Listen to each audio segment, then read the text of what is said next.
Hey everybody, Sean here, Boosted Miata. So it's time to finish up the VVT gear. I've got all the bits and pieces. I basically have new O-rings to try to rebuild this thing, and hopefully it works after I rebuild it. So I'm just gonna go ahead and assemble the VVT actuator and put it on the cam gear and get this all together. Let's do this.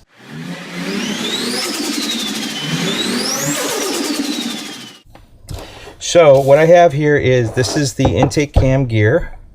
This is the actuator that goes on the gear. This is the plate that goes over the actuator. This is the piston and the puck that goes, the piston goes in the gear like so. Come on. Just like that. All right. Then we've got some new O-rings to deal with.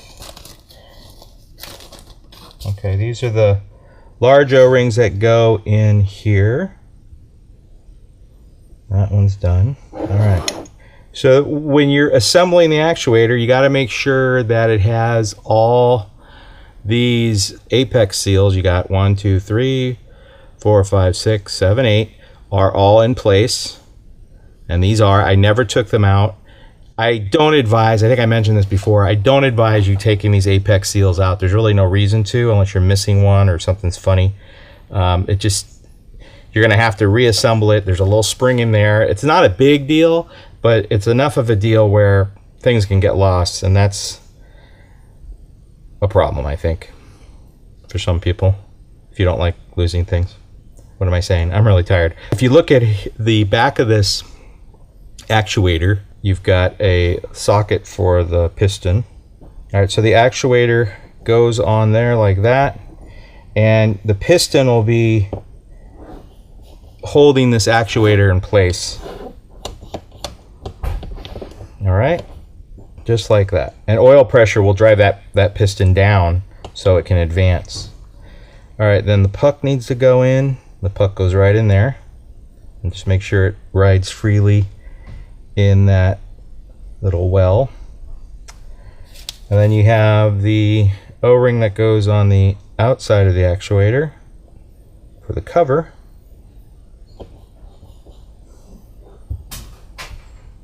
And that's on. And now it's time to bolt it all together. So you just got to make sure your holes are lining up. These holes aren't symmetrical. In other words, they're not evenly spaced. These two at the top here are closer together than those.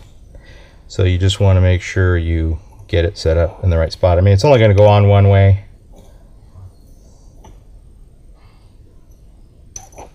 All right, just like so. All right, great. And we got the 4 10mm hexes.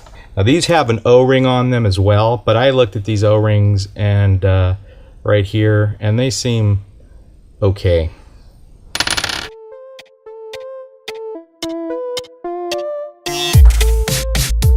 All right, so that is assembled, and that should work.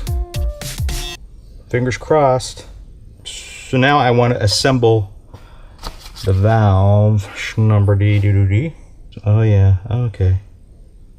Well, looky here. This is hilarious. So yeah, this is an O-ring that sits in there, but you can see it got, somehow it got a silver coating.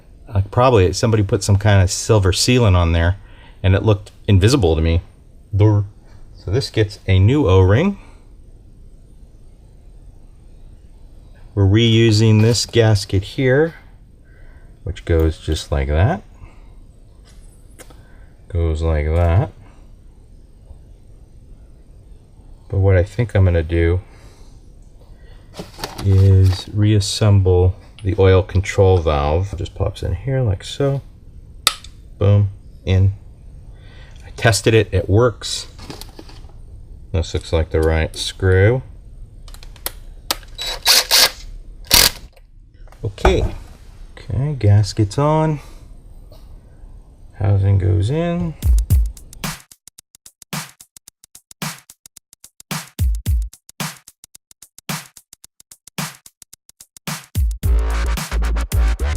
got to remember to put this oil filter on this oil feed line right here, which looks spectacular. This got a fresh coat of silver paint. The valve cover got a fresh coat of blue crinkle paint. Everything's looking just fabulous. So this filter just gets, I believe, just gets inserted in there, kind of clicks in, and this goes on like so.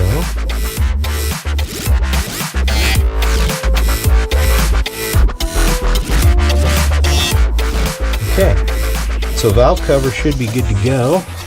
So as soon as I get the head cleaned up, I can put the valve cover on. But before I do that, I think I'm going to replace the timing belt and maybe even the water pump. So that may be in another video or not.